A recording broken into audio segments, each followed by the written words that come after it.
Welcome, ladies and gentlemen. We started kind of on time tonight, not on BPT tonight.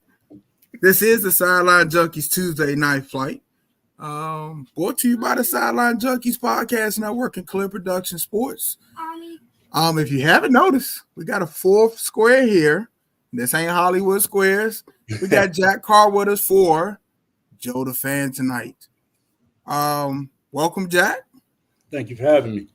Fellas, big guy KG, hold on, let me get my bearings down. The big guy KG, the show's host. Oh, is that way? Yeah. Is downright? Yes. Okay. Yes. And the Midnight Rider, the one and only. Gentlemen, good afternoon. Good evening. How are you? Good, man. Good. How are you? I told you, game 6, Jordan flu game. It came through. Now, I can't guarantee it for the rest of the show, though. I got you. You good? Here's the thing, B. Before we get into tonight's sponsorship, what you doing for that? It sounds like you need something to help you out there. In my darkest times when I'm losing my voice, there's only one go-to, and that's Earl Grey tea. Oh, yeah. Make it so. Yeah, that's good stuff. See? That's all I need. Shout out to Earl Grey for that. That's been the source of some entertainment for the last couple of days. As far as sponsorship for tonight, Helen Hunt Motors. Only one location near you. Go in and see the sales manager, Tommy Strong. Get you anything you want. We got a no questions asked deal. You want the car? You got cash? We ain't asking no questions. Don't you ask none either. We'll get you what you want. Go to Helen Hunt Motors for it. Don't even pull credit. Don't even worry about that. Not even a little bit. If you got cash, come on in. We take trade-ins too. If you ask too many questions, the black link is going to pull up. And you don't want that to happen. Tommy Strong does not play that game. That's our sales manager. Myself, I am the VP of sales now. So you want a good deal? You need a car to get you from point A to point B? Go to Helen Hunt for it. Thank you. Midnight Rider. Let's jump off in this thing. Joe the Fan. All right, ladies and gentlemen. Of course, bringing back something we always do, or not always do, but something we do from time to time. I met the guy through All In Sports shows featuring Lee Ice, Big Dog. We got the man Jack Carr. Jack, how you doing? How's everything going today? I'm doing good. Everything's going well today. All right, so let me start you off with the number one question we always ask.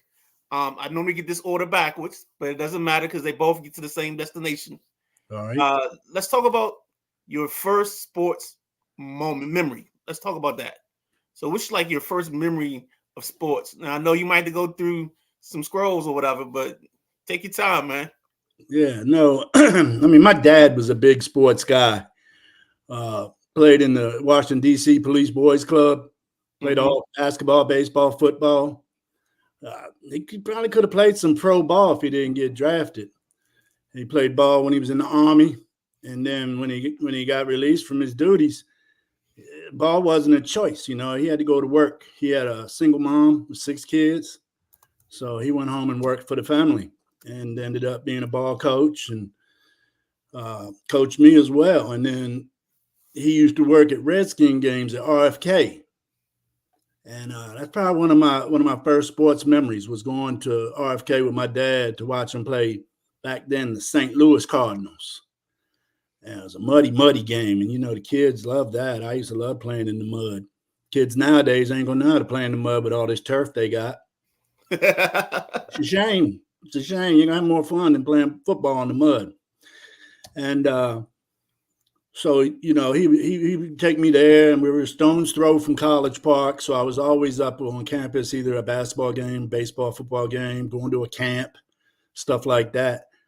And going to that first Redskin game, I remember I was probably about 7. And then the next one closest to that, I grew up playing ball in the Bladensburg Evanston Boys and Girls Club in Bladensburg, Maryland.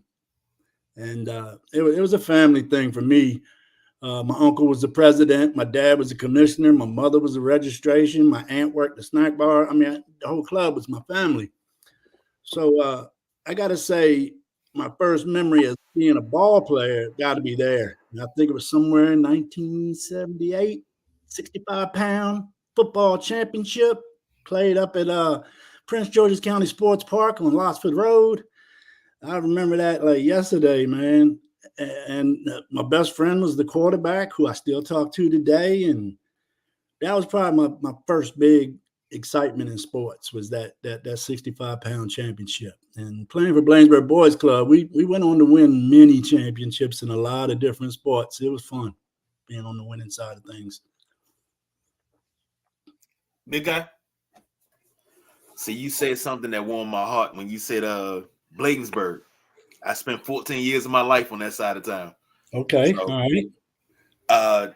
And you that around that time, let me see, that's 78. So that means you was around Thurl Bailey and those guys. That came Thurl's about 3 years older than me. Yep. Man. Thurl's Okay. 2 years older than me. Yeah, I knew Thurl. Yeah. I've heard stories about him. And the crazy part is, when I went to Bladensburg, you never heard anybody talk about him. It's when I left Bladensburg that I heard everybody talk about how much of a dog he was. So, yeah, he got the all county player, all that, but there was who was it? I can't think of who that big scorer. There was a big scorer in the county 2 or 3 of his years, and he just overshadowed Thurl. But Thurl did what everybody did the jobs, as they call him, the trash man is what they would say. Do the jobs nobody else wanted to do. And that's what drew him to Valvano over at North Carolina State. And then he had a tremendous career in Utah. I want to say he resides out there now. Mm-hmm. I believe I heard. So yeah, we had him. We had Jerome Woodard. He was probably a year younger than Thurl. And then we had a handful of good ballers in my classes, but nothing to go all county. My year, I think we had more better baseball players than basketball players. We sent 2 boys to University of Maryland to play baseball. So that was, Blainsburg doesn't get much pull to sending kids to college. Back in them days, it's not the same as today. Back then, you had to do the work. Now you got, you can send videos all over the country. But they got a boy there now. I went to homecoming just past fall, and they got Antonio Gibson's nephew playing at Blade now. And he's nice. I mean, boy, he had 160 yards in the first half. And I'm not sure what year he is, though. But, yep, they got a decent running back there. We're going back for homecoming. You should come this year. I've been thinking about it. The alumni group is going to have DJ, food, everything. I think everybody's asked to give up $20 when they get there. But you're going to be fed. My boy Charles, the Grill King, is going to be on the grill. And DJ Woody's going to be there. DJ Oz is going to be there. You wouldn't believe how many DJs Blainsburg High School put out there. Oh, believe me, I know about DJ Woody. Oh, goody. That's my guy. Yeah, that's my guy. Yeah. So, yeah. Perry says Thurl Bailey's a color commentator for the Jazz now. Mm-hmm. NC State legend. That is absolutely true. Still staying in Utah, yeah. BJ? I got one. Favorite player. Who's your all-time favorite player? Mine? Yeah. Ooh. Yeah, sport? You ain't gonna pick what? Sport or nothing? No sport. Just that. I'm gonna go with it because I wore his number probably till I was 13. I'm gonna go Pete Rose. Larry Bird's a close second. Okay. But Pete Rose, the way he played the game, man, who runs the first base after a walk, and I try to teach my kids that nowadays. Different reason. I mean, I want them to go 2 if that catcher plays with the ball, you know what I mean? So, yeah, Pete Rose. So let's jump into, you just talked about the coaching. You're coaching now. Who do you coach? And what's the age range of the kids you coach? I coach over here on the Eastern Shore with the Kent Island Youth Baseball Softball Club. I've been affiliated with them now for 13 years. I've been on the board of directors for 10 years, in which I just stepped down last year. I figured 10 years, let's get some new blood, but I want to continue to coach. And I'm a coach's kid too. My dad coached all sports. We weren't allowed to call him dad on the field. You had to call him coach. I caught myself calling him coach at dinner sometime. But it was just, there's no dad out here. I'm your coach. And I try to handle it the same way out there. I was coaching my daughter. She's a senior in high school now. And I had to switch it to softball. That's what I got into this club 13 years ago. I was a softball coach. And there's a lot of difference to learn in the softball and baseball side of things. I mean, first of all, they throw the ball underhand. and there's a couple of rules that I never heard of. You think we're at the age we are, as much ball that we watched, but there's a little difference in the sports. So I coached 12-year-olds? Yeah, I think you did. Yeah, 12U is what I coach. It's been a struggle. What I'm calling it is the COVID blues, because when ball was shut down in 2020, spring of 2020, we had one practice, and then the county said no season. So we shut that down, and in the following season, it was only travel could play, no rec season. That's what I coach. I coach the rec ball. And then the following season's open, but we only managed to get 300, 350 registrants, and we're a 500-plus club every day, every night. But since COVID, it hadn't been that way. So I'm calling it the COVID blues. Some of the kids missed out on learning fundamentals at 8, 9, and 10 years old before they get up to here. But I think this year should be the last year for that. It really hurt the progress of some of the kids. Now, like I said, travel is a totally different beast. They raise money and they go to the indoor facilities year round. They can get 4 to 5 practices a week. We're looking at 2 practices a week. But I enjoy it. And what I look for is, progress from day 1 to day 2. Fundamentally, you just see them learn. I don't care what our record is. I mean, yeah, everybody does a little bit, but I look to see how much the kids grow as ball players under my tutelage. Can you elaborate a little bit? What's the major difference between baseball and softball? You touched on it a little bit. Can you give me like two like major differences? Something you had to kind of like change your teaching style or something? Wasn't teaching style. Well, I guess it could have been on this one. The one is a rule called look back rule. Either of you ever heard of look back rule? No. Start describing it. First time my kid got yanked on it, I'm blowing my mind. What in the world are you talking about? Okay, you hit a base shot through the infield to left field. You go to the first base, you make your turn. The ball gets to the infield.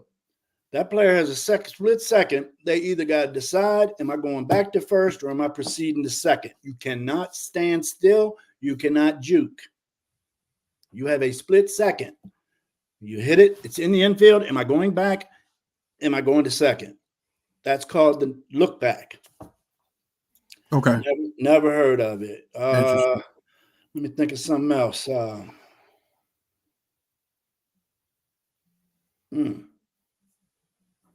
Just another part. I've been teaching a certain way to swing the bat to boys. Like I said, I've been coaching 20 years. And you cannot teach that to girls. The girls got a different swing. Their hands are a little bit lower. Do you guys know why I would have their hands lower? Now, can you explain that? They have breasts. Okay. Boys don't. You know what I'm saying? Like the boys coming through solid, but the girls got to come through a little lower, and they actually got an upward swing, is what I had been teaching. But yeah, you got to teach the girls a different swing. I'm trying to keep the hands high, but for a girl, that cannot be done on some that are, more endowed than others, especially when you get up to the age I was coaching, 14-year-olds. Interesting. That's interesting. Never And would have thought of it. Right. And both of those, I went several seasons without even knowing. And I'm sitting here griping. Come on. They're like, Coach, it don't feel right when I keep my hands up. And I'm sitting there, that's the way I was taught. That's the way it's going to be. But it didn't. It finally came to my mind that they can't come through that area as smoothly as a boy can. Gotcha. And something that you wouldn't think of. Gotcha. Midnight Rider. What kind of style do you think you have? Like, are you a guy? Like, are you an aggressive base running type of coach? Are you a? Definitely, you have to be. You have to be. You live and die by base running. Yes, good base running, and I'm aggressive. Yeah, that's why I say some walks. If they ain't paying attention, I'm first to second. Got you. Other teams say, "Oh, he's cheating," or it's not. Pay attention. It's not cheating. If they're not paying attention, I'm gone. I came in because I had taken a little break because I tried to coach in my home club in Bladensburg when I was younger, but I was just babysitting. I was just a babysitter. I was dropping 3 or 4 kids off every evening and not seeing parents come to the door to wave me, So that just made me feel terrible. And then I took a little time off, and then I came back. And I'm an old school coach, but you got to learn how to mix old school with new school if you're going to make everybody happy. Because, and I got to say, that's why I like 11, 12-year-olds. You can be a little easier on how you talk, You get them little youngins, man, they cry just because I got a deep voice, man. And I'm like, take care of that. I can't go much younger than 10, man. So, yeah, I'm old school, but I've mixed in. And it took me a few years to blend into what new school coaches are like. Because damn well I can't kick nobody in the butt, right, like used to happen to me. Can't line up a row of bats behind them like happened to me. Now I put padded squares behind them in case they fall. So it's a little softer now. And you either learn how to adapt or you don't do it. Or because people aren't going to like the way you're doing it if you don't adapt. So, let's go with Matt's comment. So Matt's comment is, go ahead, Ben. Curious your thoughts on all the elbow injuries in MLB. Is it clock or the fact that younger pitchers are throwing harder and trying to spin more, or both? I actually love this question. Mm-hmm. Because I think it's more of an issue where you're doing too much too soon, and you're putting way too much torque on the muscle way at an earlier clip, and you don't have these coaches with decent throwing patterns for these kids. So these kids can throw multiple times in a week if they play travel, and they don't get to rest that. They don't get an all season with travel ball. Yeah, but this rec league we play in, like I say, I've been in this rec baseball league. This will be my 4th year. I came in the first year, I had my pitch counter ready. I'm like, how many pitches they allowed? What's going on? They're like, no, I just allowed 3 innings. I'm like, okay, 3 innings, but how many pitches? I mean, you can have a bad inning and throw 30. Right. And at the rec level, in the Anne Arundel County League I'm in, I'm not saying the other leagues do it the same, but it's innings. They count innings, not pitches. Now in travel, they count pitches. Okay. Don't know why it's different in both, but travel usually has more pitches, Yeah, exactly. It's hard sometimes, but I'm blessed. I got 4. So let's talk about coaches. You said you're a coach's kid. Oh, yeah. Just give me like a coach or two that was just an influence on you. You can go from your playing career or just coaches you watched. Well, I had a coach that was a neighborhood dad. It was Mr. Hall, Roger Hall, Big Okay. Roger, as the older people called him. We called him Mr. Hall. He wasn't the best athlete in any sport he coached or anything, but I think he was the best man in any sport that I had a coach like that. I mean, he was just so good to us. And in the neighborhood, it was the same way. I mean, he'd be first to come throw a foot in our butt if we're screwing up, but he's also was there to pat you on the shoulder if you're doing something good. And Mr. Hall, he just passed a couple years ago. I'm still friends with his son and his daughter. Mr. Hall was one of them. Mr. Carper was another. He's on Facebook. I'm in touch with him. And then probably my father. Honestly, my father's right there, number one. My dad, I knew he was a good athlete growing up. Just from little bits he would share. He wasn't like me, he didn't boast or nothing. Yeah. He didn't. I learned more about my father's playing days after he passed, and I sat down and had lunch with his boys. And I mean, one year they brought all these photos, and when you see a team photo, who's the guy standing in the middle holding the ball? It's usually the star of the team, right? And he was doing that every time. So one time I was sitting there with his buddies. We used to eat lunch up in Bowie at the Applebee's. And I said, "What's up with my dad? He's on the end of the line. He looks like he's mad." He goes, "Oh, yeah, that year they took pictures after the championship game." I said, "Well, see, so it looks like y'all lost." He said, "We did. Your dad was pissed." And I could just see that, me and him right there. I would have been the same way. So, yeah, my father's definitely number one, but Mr. Carper and Mr. Hall, for two different reasons. I mean, Mr. Carper was a dog now. He'll run you. He'll kick you. He'll tell you. But Mr. Hall, he knew how to talk to kids. And he also was an umpire and a referee for youth sports, too. So we've seen him all the time. So let's cover your professional teams. Or let's cover your teams, like sports where you have favorite teams. You just list them off. I like my Duke Blue Devil basketball. And Duke baseball ain't doing too bad lately. Yeah, look at you fools. Look at y'all. I like Boston Celtics. We're getting number 18 here soon. Come on, fellas. Come on, Jack. You're killing me. I do like some home cooking. But every white kid in the 80s likes the Celtics, man. Yeah. He got a point. Come on, man. You're either Chris Wait. or Larry Bird. See, I'm going to ask this question because I know what your answer is going to be. You're going to agree with me. If Bias does not pass away in 86, do the Celtics beat the Lakers in 87? They should. They should. He didn't even sound confident. He's not sure. Larry probably be in better health with Lenny playing the full first year. Larry would have probably been in better health than he was in that series. I mean, you see the man laying down on the sideline half the game. Think what he would have been like if he didn't have to play that grueling of a schedule with Lenny sitting there, just helping Lenny groove into the NBA, man. I think having a mentor like Larry Bird we might not be talking about Mike. Exactly. And I'm a Mike fan too. It's hard to like Mike being from Carolina, but yeah, Jordan was the best I ever seen play. Just knocking them off today, baby. And then I like the Orioles. I like the Baltimore Orioles, and the Washington team. I like Washington football. I refuse to say the C word because it's ridiculous.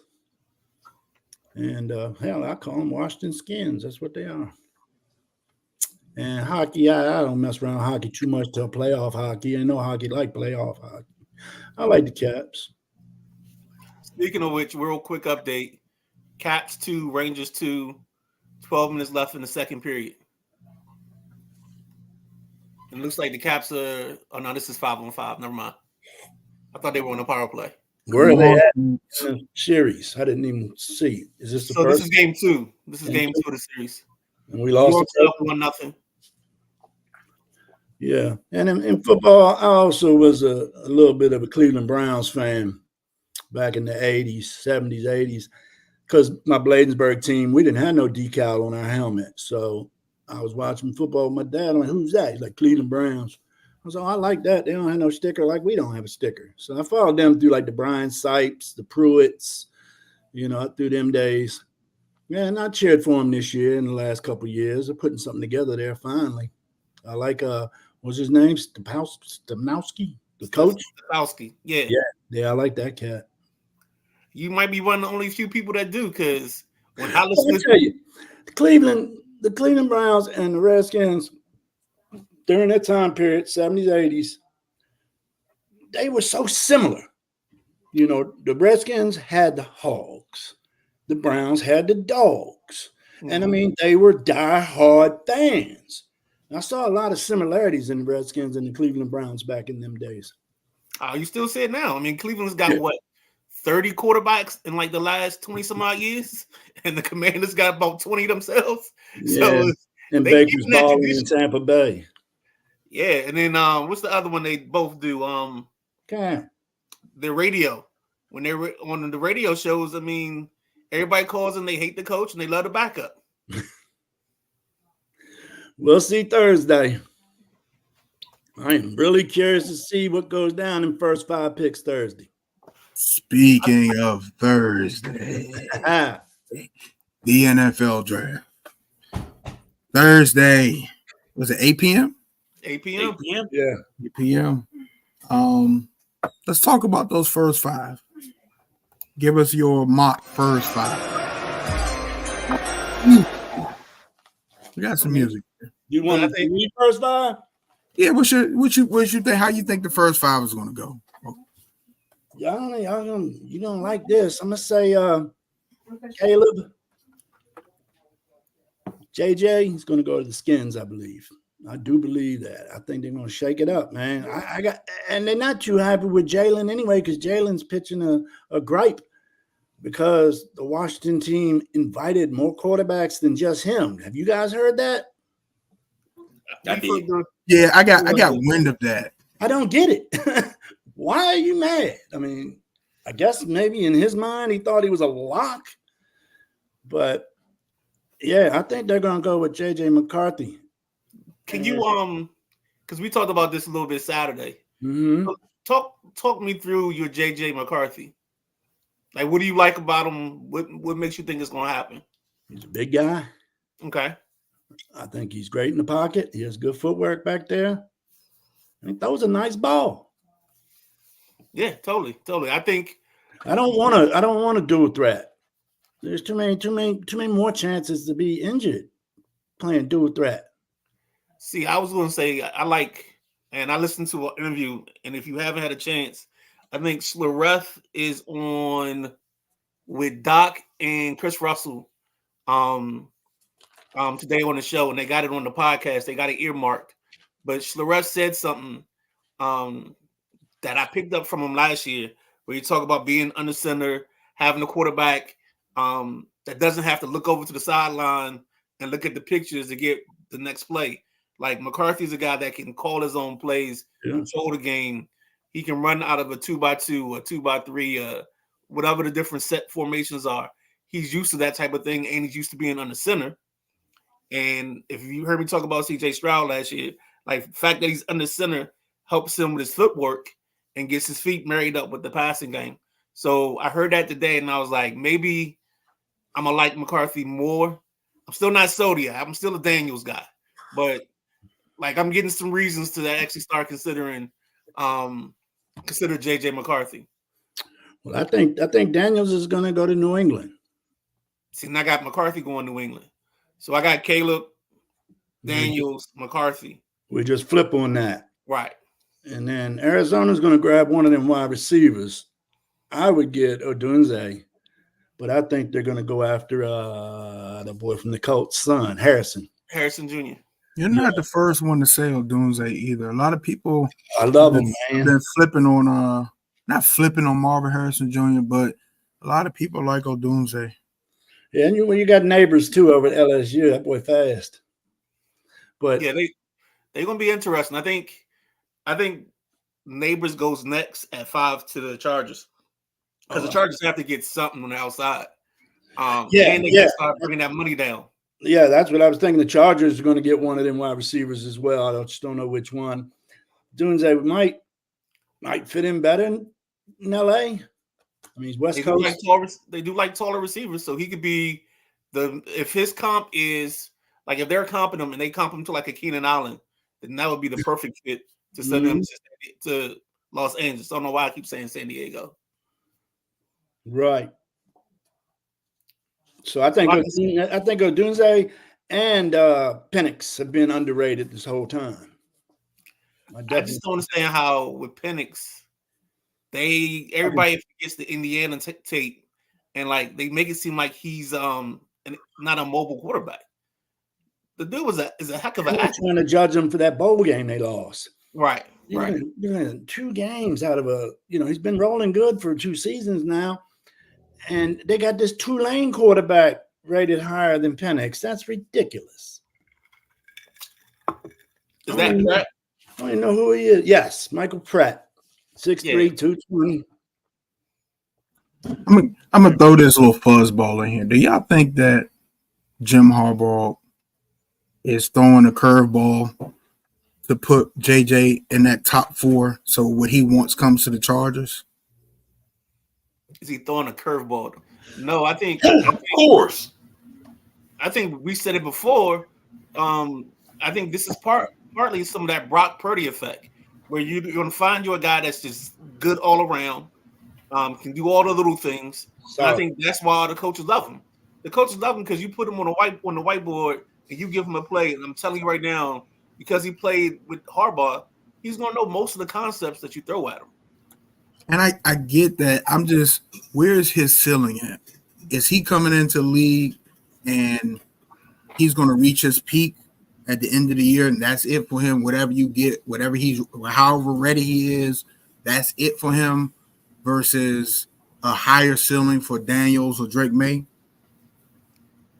Oh, that's a great question. Daniels, no. May, yes. I think May's got some stuff to learn. I mean, isn't Daniels 5-year guy? Yeah, he's a 5-year guy. And May's 3, I believe. Yep, you're right. That's the only thing I have to say about that. Then I think Daniels being 5 years, he's got more game time under his belt than May. I think May has some learning to do, but he's got a hell of an arm. He's got a cannon. I think J.J. McCarthy is nothing but a glorified A.J. McCarron. Wow. Whoa, McCarron. Whoa. Talking about Bamas. Alabama. No, I don't think it'll ever be that bad. We didn't even get the yell drive by. And nobody saw the car coming. Damn. Don't get me wrong. No, I mean, and then you got other guys that spent their time there. Bo Nix, I don't know what he's gonna do.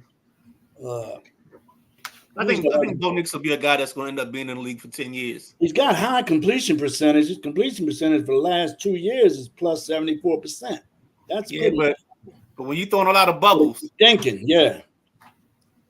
So, but here's the thing with Bo Nix and completion percentage. That's, I mean, dare I say it, that's Ken Anderson. And you complete 70% of your passes. That's Ken Anderson right there. And Ken Anderson was a very effective quarterback running the West Coast offense.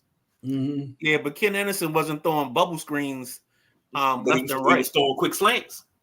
Okay. Yeah, 5-yard slants, a lot. Collinsworth coming across.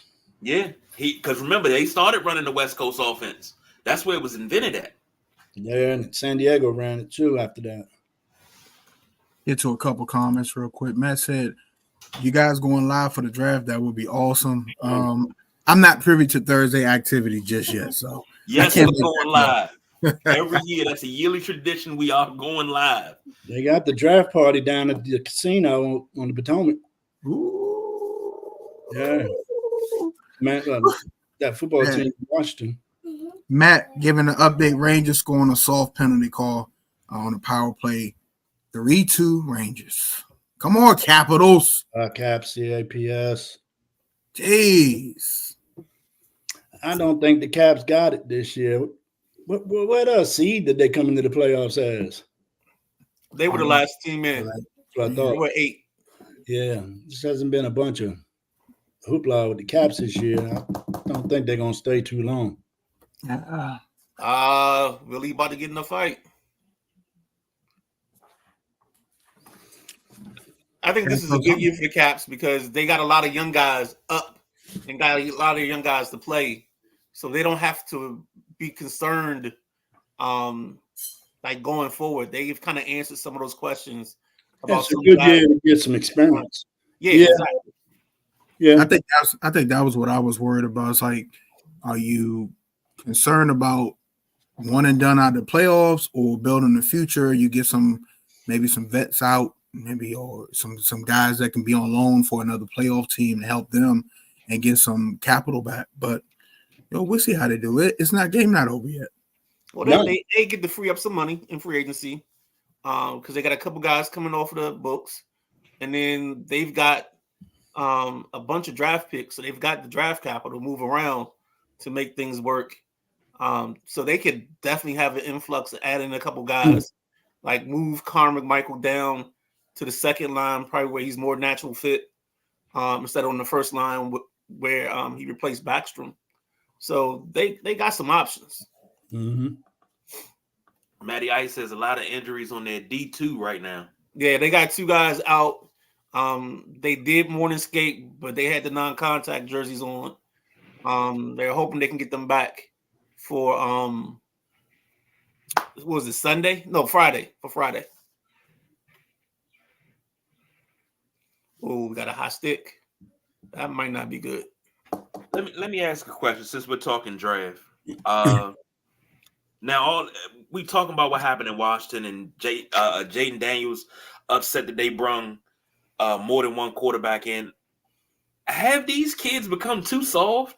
Like, you're being invited in, you got the one-on-one time with the coaches, with the position coaches and all the coaches. You got the one-on-one time. You got to speak with everybody. We're coming down to the point where it's the week of the draft. Just like they have to prepare their boards, you got to get prepared as well. They bring everybody in. Is that just like a soft-hearted excuse, or you think it's a smokescreen? Marshmallow. I think it's a little bit of everything. I mean, I don't put anything past this move. I think some of it comes from a soft standpoint. Some of it comes from a standpoint of, I mean, we're in lion season, so let's bring out as many stories as we can get, and let's see what sticks. You know, there's a chance that none of this was done. He said none of this, but some guy with a keyboard made a story, and here we are talking about it. They should be honored to be invited, first and foremost. They should be honored. Totally agree. That's how I feel. Should be, but it's not. It's not 20 and 30 years ago. It's a different ball game, and you got to adapt and play the ball game, and you got to have seat warmers and juice at a certain temperature, and their favorite snacks and shoes, and I hear you. So, gentlemen, what we jumping to next? Are we finished with the NFL? We got anything else, or we gonna jump to the NBA playoffs? Before y'all get happy on the playoffs, Back it up. I know y'all want to get there. Yeah. Just one quick question, I guess. Actually, two questions. First one. I know we've talked Commanders. I know that's a bad word for some of y'all, but we've talked about the Commanders and them taking the quarterback at 1. They have probably 4 more picks. What positions are you targeting with these next 4 picks? 36, 40, 67, and 78. O-line. Maybe a tight end. Some corners. KG? From what I heard from a trusted source is that with this number 2 pick, they're going to pick a quarterback there, but then they're also going to use a package of picks to trade back into the first round, and they're going to pick the best offensive lineman available. Okay. Best offensive lineman on the board, the boy from Notre Dame. Joe Alt. Joe Alt. Boy's a horse. And let alone size, he's got the speed too for a big guy. I think he'll be the first lineman off the board. Who's going to get him? I don't know. This is when I would love to pair him and Quentin Nelson together. Ooh, yeah, that'd be sweet. This is when you're going to see who does their homework. Okay, if you're getting a quarterback that high, you gotta protect him. That's the line. Yes. But you have to get him somebody. And you got Terry there, but you got to get that blanket, that receiver he can go to, and it could be Terry, but you have to get him some help because you see what happened in Chicago with Fields. If you don't get no help, he's just going to stand back there and get demolished. Well, I feel if what's the young in Washington what's the quarterback we just got that the Skins, or I'm sorry, that Washington just let go? That was the start. How? Sam Howell. I don't know why I was saying Daniels. If Sam Howell had a little more protection, his numbers weren't bad for how many times he was sacked. I don't know why they let him go. Look at you. I like you guys. Yeah, you know what I'm saying, though? If he could have stayed upright more, I'm not saying they would have won a lot more games, but his numbers were already decent because he was playing mop-up a lot. But, damn, you can't get sacked 90 times in a season. You can't. I don't care who you are. So I don't think – I know the problem wasn't all on quarterback.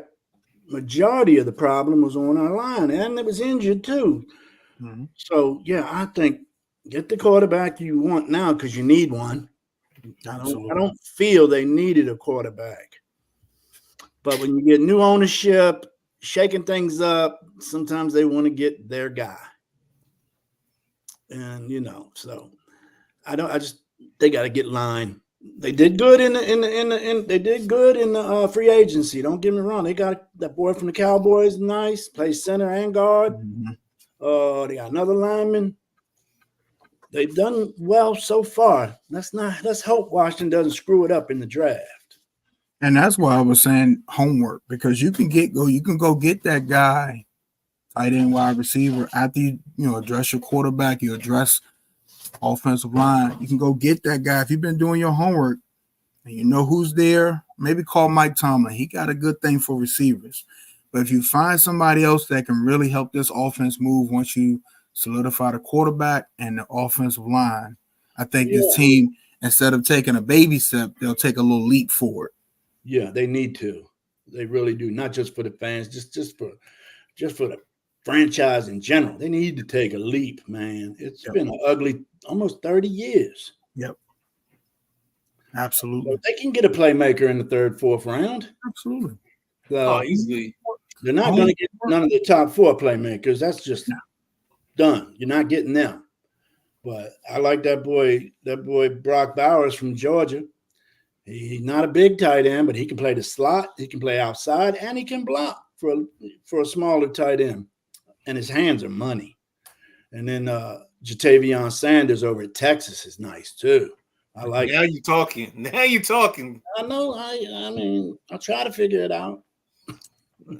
But I like Thomas a lot. I mean Sanders, Jatavion Sanders. Yep. Yeah, that's the all team name. Texas has some names down there.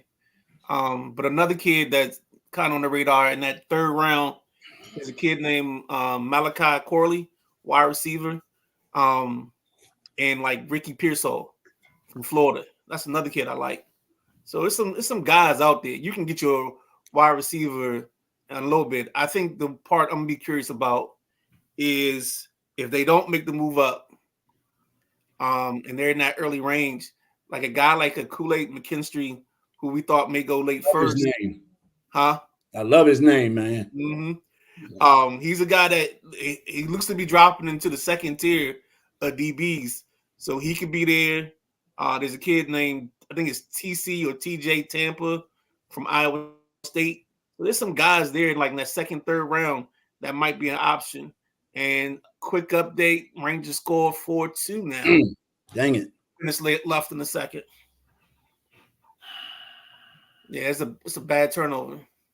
Ovi turns the puck over in the range to get a shorty 4-2. Yeah. Yeah. Goalie had no chance. Midnight Rider, did you have another question? No, we're good now. I'll let y'all go ahead because I know you want to get to your fun. Nah, it's no fun yet. No fun yet. NBA playoffs. Yeah, man. Let me ask y'all this before we get into the NBA playoffs. Let me ask you this. How much does the NBA need what's going on now? Because we've been talking all year about how bad this NBA product has been on the court.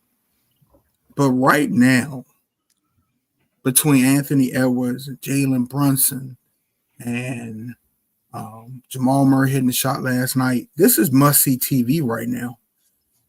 Is this the shot in the arm they needed? Is this going to bring the people back? You want to say hi? Hi. Hey, All right. Yeah, I don't know if it is or not, man. I mean, I got a good handful of friends that stopped watching basketball after March Madness because they're giving up on the NBA, man. I think NBA, they play too many games, man. Remember that strike year they had and they played, 48, 50 games? I think they played 54. Yeah, that seemed just right to me because NBA now, they don't start playing until the end of the year when playoffs start and all that load management. And I got to take a day off. My finger hurts. It just drives me crazy. I think that's a consensus with a lot of people. A lot of people old school that watch, the 70s, 80s, and the 90s. And, big guy KG watched the 60s. But, I think that's a lot of it just for lack of a better word, the softness where it got to is just like, this isn't what I used to watch. This ain't the same game. But I will give him a little drizzle because like Anthony Edwards is that guy for me. Nice. I love watching him play. He's a monster. He's nice. And then just kind of seeing the drama unfold. And no, I ain't trying to make no fun, but just the whole LA Denver thing because LA wanted them. LA said something about him last year. They wanted to play him again. Denver gonna sweep them. Man, they lost a 20-point lead last night. Because I saw the 20-point lead. I was like, that's over. They're going to get one in Denver, and we're going to have a little series. And I wake up seeing Jamal Murray hit the shot over somebody that's complaining that he's not in the Defensive Player of the Year race. But the Lakers' time clock management was terrible at the end of that game. I mean, a lot of ill-advised shots. Yes, with a lot of time on the shot clock. Here's something. LeBron. He's not running the O. I seen this stat, and this stat said Jordan never lost a 20-point fourth quarter, a 20-point lead in the playoffs, a 15-point lead in the playoffs. He's never lost to the same opponent 12 straight times. And I thought about it. I was doing dishes, and I thought about it. I said, we got to stop. Well, not we, but people have to stop comparing LeBron's career to Jordan in that aspect because it's two different eras. Outside of, MJ in the 90s playing the Clippers, every other team outside of the Clippers in the 90s had a face of the franchise that was the pretty big deal. In New York, you had Ewing. When outside of the Clippers and the Bullets, Detroit, you had the Bad Boys, right? You had somebody to go up against. Now with LeBron, he's 39 years old and he's doing this with AD and a bunch of ragtags. D'Lo shows up sometimes. He showed up last night. Game one, they didn't show up. They kind of left him on his own. And LeBron played very, very well last night. And whenever he plays well, people still give him a rational, you know what, because they lost. But everybody else, it's a team loss. But LeBron has to take the brunt of that loss individually. But the thing is, this cat has been willing teams to the finals and limping them to the final. He took a mop, a bucket, a trash can, and 2 trash bags to the finals in Cleveland before. He can't do that at 39. You're expecting too much. You know why I don't have sympathy for that argument? Because he chose this destination. He handpicked this. Chose all his destinations. He said, "Give me the Lakers." Yes. I'm getting on the jet. He chose this. Yeah. No, he chose them all. I quit Cleveland. I'm going to South Beach. I quit South Beach. I'm going back home. I quit this. I'm going to the Lakers. Man, you wouldn't see Magic and Bird ever say, "Hey, you want to play together?" Never. Why is Mr. Laker quiet? Come on, Mr. Laker. Oh, I didn't know this through the time I've known you. Oh, you don't like my green hat. No comment. He just buying time until he got his Astros jersey on. Quiet. Nah, because they've been wanting to do this all day long. So I'm letting them get this out. The Lakers are getting swept. Nah. Yes, sir. They're not even winning one at home. Yes, we are. We win a game. I'm on your side, Midnight Rider. I'm rolling with you because I got faith in the Lakers. But the thing is, you cannot deny that AD for 3.5 quarters No, 3 and a 3/4 of a quarter of a game. He played a almost nearly perfect game. He balled out last night. It's always the supporting cast. I hate you. It doesn't matter. It only matters when it counts. That's when the greats. That's when the greats come to play. Okay, wait. Hold on. It only matters when it counts, right? When it counts. Okay. Let me commit a little bit of blasphemy here. Everybody always talks about Jordan's 63-point game in the Boston Garden. The Bulls lost that game. I'm talking about coming through when it counts. Like here's how beautiful karma is sometimes. He just complained about not getting acknowledged for Defensive Player of the Year. You make your case by blocking that shot. He couldn't get to it. He was falling out of bounds. Of course he couldn't. That's why he's not in the Defensive Player of the Year consideration, because he continuously does stuff like that on top of not ever playing. He played 76 games this season. Yeah, I was surprised. Very much surprised. So don't erase that stigma off him that he's not playing. Mm. The dude put in work last night. The Lakers put in work, but the supporting cast let them down. And their defense. Clock management. Defense. See, here's the problem.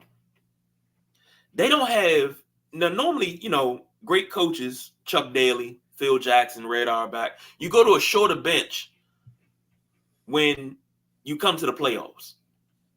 Darvin Ham is trying to go 5, 6, 7 deep. Bro, you got to play your dogs and that's it. But you can't burn out your two superstars. No. He's playing them at 40, 41, 42 minutes per game in the playoffs right now? You can't burn them out right now. This is only the first round. Yeah. No, and Hachimura didn't help either. You got to play. I mean, the problem they've had is the additional guys. You just said Hachimura didn't play well. When he turns into LeBron Curry, he gets a little carried away, taking bad shots. I mean, I think last night was one of those situations where they just gotta get it together, man. That's why I think I thought they could steal last night. I thought we could. And when you don't get that one, it makes it harder for 3 and 4. But I still think we're gonna win in 6. So they still got to play defense. Like I said, when they was up like that, it was mostly because Denver wasn't hitting no shots. Well, because they were defense or getting steals. Lakers got to play defense. Real quick update. We got, if I can get back to it, I don't know what I did. It's coming. Hold on. No Diddy. Right now, halftime, the Suns are leading Timberwolves 51-50. Minnesota leads that series 1-0. Milwaukee leads the series 1-0 after a spectacular Dame performance. The Pacers up 24-21 in the first quarter, 2 minutes left. We got Mavericks and Clippers, 10 p.m. tonight. The Clippers lead that 1-0. Tomorrow, 7, Heat and Celtics. Boston leads that 1-0. OKC leads their series 1-0. They go off, tip off tomorrow at 9:30. Let's see. The Knicks and the 76ers. Knicks lead that 2-0. Cavaliers and Magic. The Cleveland Cavaliers lead that 2-0. Mm-hmm. And of course, the Lakers and the Nuggets. The Nuggets lead this series 2-0. Yeah, I got you. JoJo said win in 6. LOL. Poor Midnight Rider. Here's the thing. You said something about the Knicks and the Sixers. So they did a report and they said, oh, well, that was a foul on Tyrese Maxey and Nick Nurse should have got his timeout. I don't feel he should have got the timeout, because the thing is, if you don't have possession of the ball, you can't call timeout. Your team did not have possession. They were scrambling around the floor for the ball. When he was calling timeout at first, they didn't have possession. No possession was established. I don't like the last 2 minutes of these games. Like it's almost too much dependency or depending too much on the tape, the video. So yeah, I don't know about that. And everybody likes to go, well, the refs didn't call this, the refs didn't call that. I remember a point in time when you got down to the last 2 minutes, you never really got a call because everybody's trying to get the hell out of there. It wasn't going to be no call that you were going to be allowed to play. Learn how to play through. If they call it, they call it. They don't. You still got a job to do. Sitting in press conferences, crying and complaining about the refs. Oh, I'm going to file a grievance. Yo, that's punk moves right there. Well, I mean, come on. That's part of the NBA playoffs. Ever since, I mean, you can go back to Phil and the Bulls. You can go back to Phil and the Bulls and what? When have we ever? Because when do we ever cry at the end of the game? It's the Phil. I call it the Phil Jackson. You get in the press conference, you start talking about the refs right away in any press conference you get. Phil was famous for doing it because Phil was planting the seed for the next game and trying to get his call. Whatever his call was, he tried to get it. Don't be mad because Phil did it. He did it when he was in LA. It's just something he did, and like coaches have taken that part of his playbook. When he was in LA, Phil was whipped. He wasn't like that in Chicago because he had a cabin built around a tree in Montana. He was a mountain man when he was in Chicago. He was Hollywood when he was in LA. He didn't complain about things like that. Why? Woo. Woo. Okay. You had to put your shield up when you start talking about the Bulls. I'm sorry. I didn't want to. Goodness. Woo. Phil is famous for, you know what? I'm just going to just Phil did that. Timeline with like Phil Jackson post-game comments so you can just see that he wasn't a mountain man, as you say. He was Didn't hurt he had four first ballot Hall of Famers. You don't want to talk about that. What 4 first ballot Hall of Famers did he have? What you talking about in Chicago and LA? Both. Or just all together? All together. Okay. All right. I'll give you that. Actually, it's 5, but I give you that. Who's the 5th? Jordan, Pippen, Rodman, Kobe, Shaq. Rodman. Okay. Yeah. Matty Ice said every coach in every sport tries to work the officials. Thank you, Matt. Phil didn't. Yes, he did. JoJo said, me neither. They didn't have the ball. They just got to play. It's the playoffs. See, JoJo's on the. Come on, JoJo's with me. She says, "Well, the coach ain't the players crying and stomping away at the post game." Yeah, I was really upset and disappointed with LeBron and AD off of that. Jamal Murray hit the shot, put the mic down, get up and leave. Dog. Maybe, just maybe, if, I always said this about teams that want to run up and down the floor during the playoffs. Maybe, just maybe, if you're up by 15, 20, 10, you go into a half-court set where you kind of sort of play stall ball, but you work to get a better shot. Because if you're putting up 2, and then they're going down there putting up 2, and then you're putting up 2, you're still up.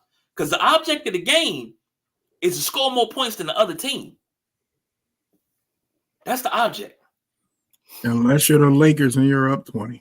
Well, their clock management was terrible last night. Terrible at the end of the game. Just poor. But why are you surprised about how LeBron and AD acted in the press? That's who they've proven themselves to be. Yeah, no, I was disappointed. I meant disappointed. Why are you disappointed? That's who they've proven themselves to be. Crybabies. That's the problem. Because basically, that's okay. You didn't give me my call. I'm gonna take my ball and go home. He's been doing it for years, and I've never liked that. Now, granted, it's sometimes you miss blatant. Referees are human. Officials are human. They're gonna miss calls, and sometimes they miss blatant calls. But in a press conference, getting up, walking out, slamming the mic down like the press did something to you, no. If that's the case, and you feel that you didn't get a call or the officials influenced the game, then the next 4 games. I need you to come out and blow the Nuggets out by 30. That way you don't have to worry about the officials. LeBron need to come out and score 60. Give him this. Hey. Remove all doubt. Your tissues. I give him that for what he's done in the game, but he is a crybaby. Cries after every drive to the hole. If he put that crying into going back and playing defense, maybe even be a better ball player. He cries too much. And the whole world sees it now. I guess BC don't see it. I'm not a LeBron fan. I see. He cries. That's fine. That's fine with me. The Midnight Rider he's a purple and gold guy. If it's good for the purple and gold, that's all he care about. Whoever's on the ship, as long as you can keep the ship, the engines going, and we eating and we kept you. That's all he care about. Yep. That's all he care about. What we got next, big guy? Oh man, it's time to wrap it up. Well, I think there's gonna be 3 sweeps. Boston's gonna sweep Miami, Cleveland's gonna sweep Orlando, and Denver's gonna sweep the Lakers. I would like to throw the Knicks in there as well. Then I think the Knicks are gonna sweep. I was iffy on that. You never know. Max, you can get off, put 50 up, and get 1 win. Hey, that's your most improved player that he edged out Kobe White for most improved player. The only reason why I think Denver won't sweep the Lakers is because what Midnight Rider just said about Phil Jackson, LeBron did it in the press conference. And the next game in LA, he's going to go to the free throw line at least 20 or 25. Oh, yeah. At least 20 or 25 times. And AD's probably going to be up there probably 15 times. Yeah, I agree with that. It's funny you say that. It's a gentleman I follow, big Boston Celtics fan. His name is Honest Larry on Twitter. Huge Boston Celtics fan. He was talking about the free throw disparity between the Lakers and everybody else. He was like, the Lakers are going to the line 20, 25 times a game, while the Celtics was only getting to the line maybe 9, like to end the season. He was like, you can't have this disparity. And it's like a lot of teams are only going to the line 6, 7 times. And a lot of stuff's not getting called. But you have your marquee teams going to the line 25, 30 times a game. Come on, let's also be real about this. These guys shoot 63s in a ball game. So when are you getting fouled? Like, you're not going to the rim. There's no more 3-level scoring. That's the problem. Boston basically runs a 4 out. So they got everybody around the perimeter. You got Porzingis on one corner. You got a bunch of guys out there just around the basket, just shooting everything up. Jack Wagner says Lakers need role players to step up. LeBron and AD are doing their part. That's where D'Lo comes in. That's where Hachimura's supposed to come in, because Hachimura's supposed to be reborn in LA, right? Spencer Dinwiddie, that's where he comes in at. He ain't doing nothing. Not a thing. That's my guy right there, Jack Wagner. He just tuned in, so he didn't hear the answers we said earlier to that about the bench needing to step up. So what's up, J-Dub? Where's Gabe Vincent? Where's Cam Reddish? Where are these guys at? You got these guys and they're not doing anything. Cam Reddish hasn't done anything since the play-in tournament. Yeah, Cam Reddish. I'm sorry, the in-season tournament. Duke. Yeah. What I always said to Cam was that kid that he has all the talent, he just doesn't have the motor. Yeah. Jack Wagner said agreed, they're not showing up. JoJo said but you got to drive the ball. If you're taking 53s, you're not getting a bunch of fouls. But that's true. That's a problem in itself. Taking 53s, you're not playing the game right. I don't care what this new stuff is. I don't care what analytics say. You're not playing the game right. Like, you got kids that don't know what a finger roll is. They don't know how to lay the ball up. Nobody knows what a mid-range shot is anymore. You got bigs that can't play on the block. I mean, don't get me started. And Jack Wagner said agreed, they're not showing up. D'Lo did his thing last night, but they all disappeared in the fourth quarter. And that's what Jack said. The offense just went stupid. They were stuck on stupid in the fourth quarter. I couldn't believe it. And Jack Wagner says agreed. I Now, before we get out of here, I want to ask Jack a question. So, Are we going here? I knew it. oh Lord, Oh my God. Greatest MVP race of all time. I knew it. what you want here? MVP? Don't you think this is the greatest MVP race of all time, in my opinion? They don't like when I talk about it. But I think it was the greatest MVP race of all time. That's pretty nice. What year is this? 62. Yeah, because I don't even know. Who's the boy in the Cincinnati uniform? That's Pettit. With the Hawks. You got Cincinnati. that's Oscar. Ooh, he's skinny there. Okay. Yeah, that's something else there. Woo, I didn't know about that. See? But you know, I had to go with Bill. See, I'm more partial. I mean, you know, I thought Rabbit should have won that because, you know, you putting up a triple-double like that. But it's cool. I just wanted to throw that out there. I like to mess with the Midnight Rider with that because he never wants to talk about it. And I say we need to sit down and have a discussion about it, but he never wants to discuss it. He don't want to discuss. You know, we're gonna do that commercial, BJ. Yeah. I mean, if we gonna have to, we talking about the 62 MVP race every other week. I mean, you got to keep these things in rotation, man, because they're gonna get lost one day. People can be like, "Oh, 1999 was the greatest MVP race." No, you got to pull up the stats for 62. That was the closest and greatest MVP race. You know what the best MVP race is? What's that that? year Karl Malone beat Jordan out. Well, they gave it to Karl Malone because he cried. That was Mike's. He took it from MJ. That was Mike's. No, he didn't. Karl Malone was crying. They decided to throw some up there in Mormonville, give him an award. If he would have kept his mouth shut, he might have won the championship. Right. All right. Take us home, BJ. Hey, look. All right, Jack, appreciate it. Anytime. I'm about to tell you, anytime. All you gotta do is hit me. I'm here. I love it. 10-4. The big guy KG, the Midnight Rider. I'm the boss B. We do overtime. We can't even say the same tonight. We do overtime. Get to that last comment. Jack, great show. Guys, keep up the good work. Appreciate that, Jack. One of my biggest fans right there. Hey, man. We're up across the street from each other. Cool. That's what's up, man. That's what's up. Hey, I told you the voice came back. Jordan flu game. I pulled through. Now it's time for it to go disappear somewhere under some choice beverages, some sticks. So for the Sideline Junkies Tuesday night flight, Joe the fan. I think we got here. You got it, KG? I got you. All right, we out of here. Make it so.